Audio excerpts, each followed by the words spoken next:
Hey guys, welcome back to my new mini blog. কাজ বাজ সেরে আমি সেই প্রতিদিনের মতো রান্না বসিয়ে দিয়েছি। তার সাথে এদিকে আজকে একটু মুসুর ডালের বড়া বানাবো, তাই মুসুর ডালগুলো বেটে নিচ্ছি। বড়া খেতে আমার দারুণ লাগে, তোমাদের কেমন লাগে অবশ্যই বলো।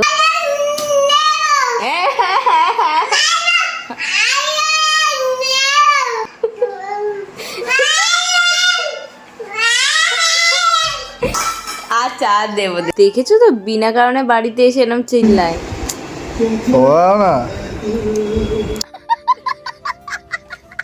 খাওয়া দাওয়ার পরে আইসক্রিম আর মিষ্টি নিয়ে বসে গেছি। তারপর উনি বললো একটু মাথায় লিবনটা দিয়ে দাও, তেলটা মাখিয়ে দাও, তাই একটু মাখিয়ে দিচ্ছিলাম। তারপর বললাম 500 টাকা লাগবে। তারপর আবার সন্ধ্যেবেলাতে আমাদের প্ল্যানিং হয়ে গেল হট করে যে একটু বেরোবো, মানে একটু খেতে যাব। আমাদের তো আবার বেরোনো মানে পেট পুজো করা। তারপর আমরা 3জন মানে 6জন বেরিয়ে পড়লাম ঘোড়ার ওপরে বসে, স্কুটির ওপরে বসে। তারপর বকবক করতে করতে পৌঁছে গেলাম বিশালে। ওখানে একটা ক্যাফে আছে যেখানে আমরা এখনো যাইনি, তাই চলে এলাম। কিন্তু সেরকম একটা আমার পছন্দ হলো না, মেনু কার্ডে যা দেখে মনে হলো। আর তার মধ্যে ফ্যানেরও সিস্টেম ছিল, ওরা এদিক ওদিক খুঁজছে ফ্যান কোথায়। ওখান থেকে বেরিয়ে এসে আমরা সোজা চলে এলাম QFC তে। ওখানে খাওয়া দাওয়া সেরে বেরোতে না বেরোতে দেখি যে ওয়েদার চেঞ্জ, মানে একদম বৃষ্টি বৃষ্টি ওয়েদার, মেঘ ডাকতে স্টার্ট করে দিয়েছে। কি করব, তার মধ্যে বিল দেওয়া বাকি রয়েছে, ক্যাশ দেবো না অনলাইন দেবো এইসব ডিসাইড করতে করতে আর ওয়েদার চেঞ্জ হয়ে গেছে। তার মধ্যে এই যে রাহুল পাকামো করছে, আর কি করছে। তার মধ্যে ক্যামেরায় আমি একটু দেখে নিচ্ছিলাম আমাকে কেমন লাগছে খাওয়া দাওয়ার পর, একটু মোটা লাগছে কিনা। তার মধ্যে আমাদের বেরোতেই হবে কারণ দেরি হয়ে যাচ্ছে যেহেতু। আর বেরিয়ে পড়েছি, তার মধ্যেই দেখো কারেন্ট চলে গেছে।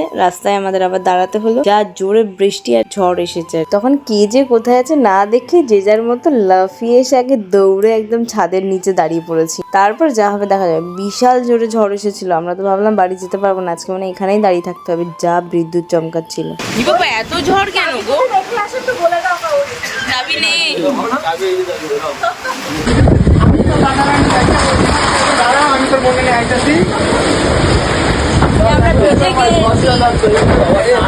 তখন আমরা হালকা হালকা ভিজেও গেছি, তার মধ্যে আবার দাঁড়িয়ে পড়েছিলাম যেহেতু কম ভিজেছি। তার মধ্যে বিদ্যুৎ চমকাচ্ছে, আমি বলছি দেখো আমাকে দেখা যাবে অন্ধকারে। তার মধ্যে আমরা বৃষ্টিতে ভিজে ভিজেই বাড়ি এলাম। দেখো আমরা দুজনেই ভিজে গেছি, প্রায় কাকচান হয়ে গেছি, কারণ কিছু করার নেই। তাহলে মিনি ব্লগ এখানেই শেষ হচ্ছে, দেখা হচ্ছে নেক্সট ভিডিওতে, বাই।